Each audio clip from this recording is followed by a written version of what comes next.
অন্যের গোলামীর কাছে বিক্রি করবে কেন? এখানে যদি সিরাজউদ্দৌলার মোহনলাল একসাথে লড়াই করতে পারে দেশের মুক্তির জন্য, দেশ রক্ষার জন্য, ঠিক একইভাবে আমরা হিন্দু মুসলমান আমরা লড়াই করব দিল্লির দাসত্বকে খান খান করব। শুরু করেছে পরম করুণাময় আল্লাহর নামে। বিএনপি নেতা, বিএনপির যুগ্ম মহাসচিব রুহুল কবির রিজভী বলছেন বাংলা, বিহার, উড়িষ্যা বাংলাদেশ দাবি করবে, কারণ এগুলো বাংলাদেশেরই ছিল। 71 সালের ওই যুদ্ধের সময় যখন দেশ স্বাধীন হয় তখন ভারত এগুলো নিয়ে যায়। ভারত বেশি বাড়াবাড়ি করলে আমরা এগুলো এখন দাবি করব, কারণ ভারতের এখন আর সহ্য হচ্ছে না। তারা বিভিন্ন রকম উস্কানিমূলক কথাবার্তা দিয়ে বাংলাদেশের দিকে আঙ্গুল তুলতেছেন। তো বাংলাদেশ, ছোট বড় যত দেশ আছে সবাই স্বাধীনতাকে মর্যাদা দেয়। ভারতেরও ঠিক বাংলাদেশ স্বাধীনতাকে মর্যাদা দিয়ে কথা বলতে হবে।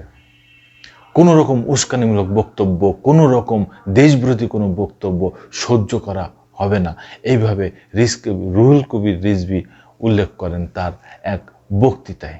এই বিষয়ে যুগান্তর একটা নিউজ করছে, কি বলছে একটু শুনি। বিএনপির সিনিয়র যুগ্ম মহাসচিব অ্যাডভোকেট রুহুল কবির রিজভী বলেছেন, আমরা আমাদের স্বাধীনতা রক্ষায় অঙ্গীকারবদ্ধ।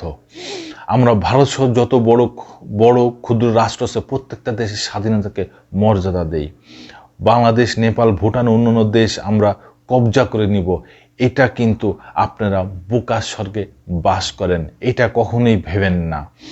বেশি বাড়াবাড়ি করলে নবাবের বাংলা, বিহার, উড়িষ্যার দাবি করার হুঁশিয়ারি দেন তিনি বলেন, আজকে সারা বাংলাদেশের মানুষ জাগরিত।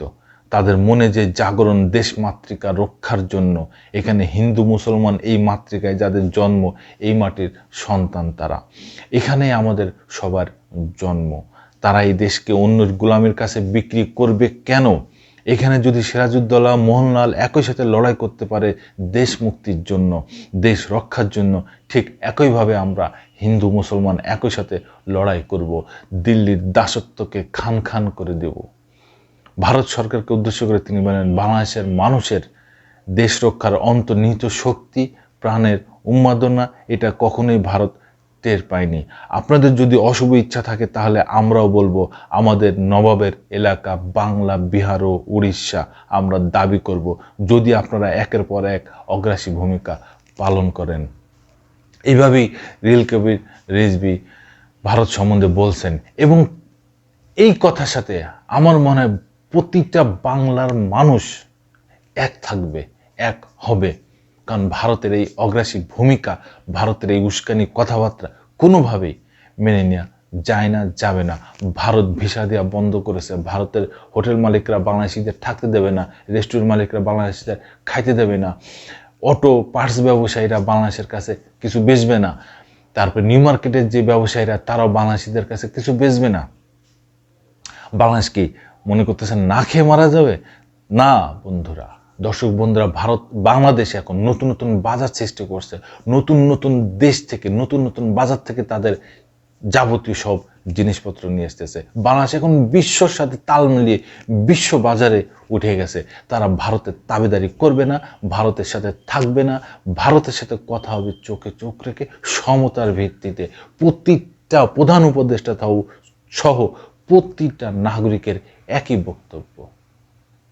শুধুমাত্র আওয়ামী লীগ টানা 15 বছর এই ভারতের তাবেদারি করে, গোলামি করে এই বাংলাদেশে ছিল। এখন তারা সবাই সেই ব্যাগ বস্কা যা আছে সব গোটাই নিয়ে সেই ভারতেই চলে গেছে।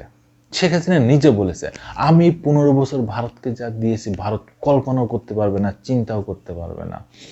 কিন্তু তিনি কি নিয়ে আসছেন এটা বলেন নাই, তিনি শুধু দিয়েই গেছেন। হ্যাঁ, তিনি যেটা নিয়ে আসছেন তার এই থাকার ব্যবস্থা তিনি একদম এই পর্যাপ্তভাবে নিশ্চিত করেছেন। এখন তিনি ওখানেই আছেন, ভালো থাকেন ওখানেই। এই দেশের মাটি, দেশের মানুষ, দেশের আপনার দল, আপনার জনগণ, কাউকে আপনার লাগবে না। আপনি নিজেই ভালো থাকেন, কারণ এদের বিপদের মুখে রেখে আপনি চলে গেছেন।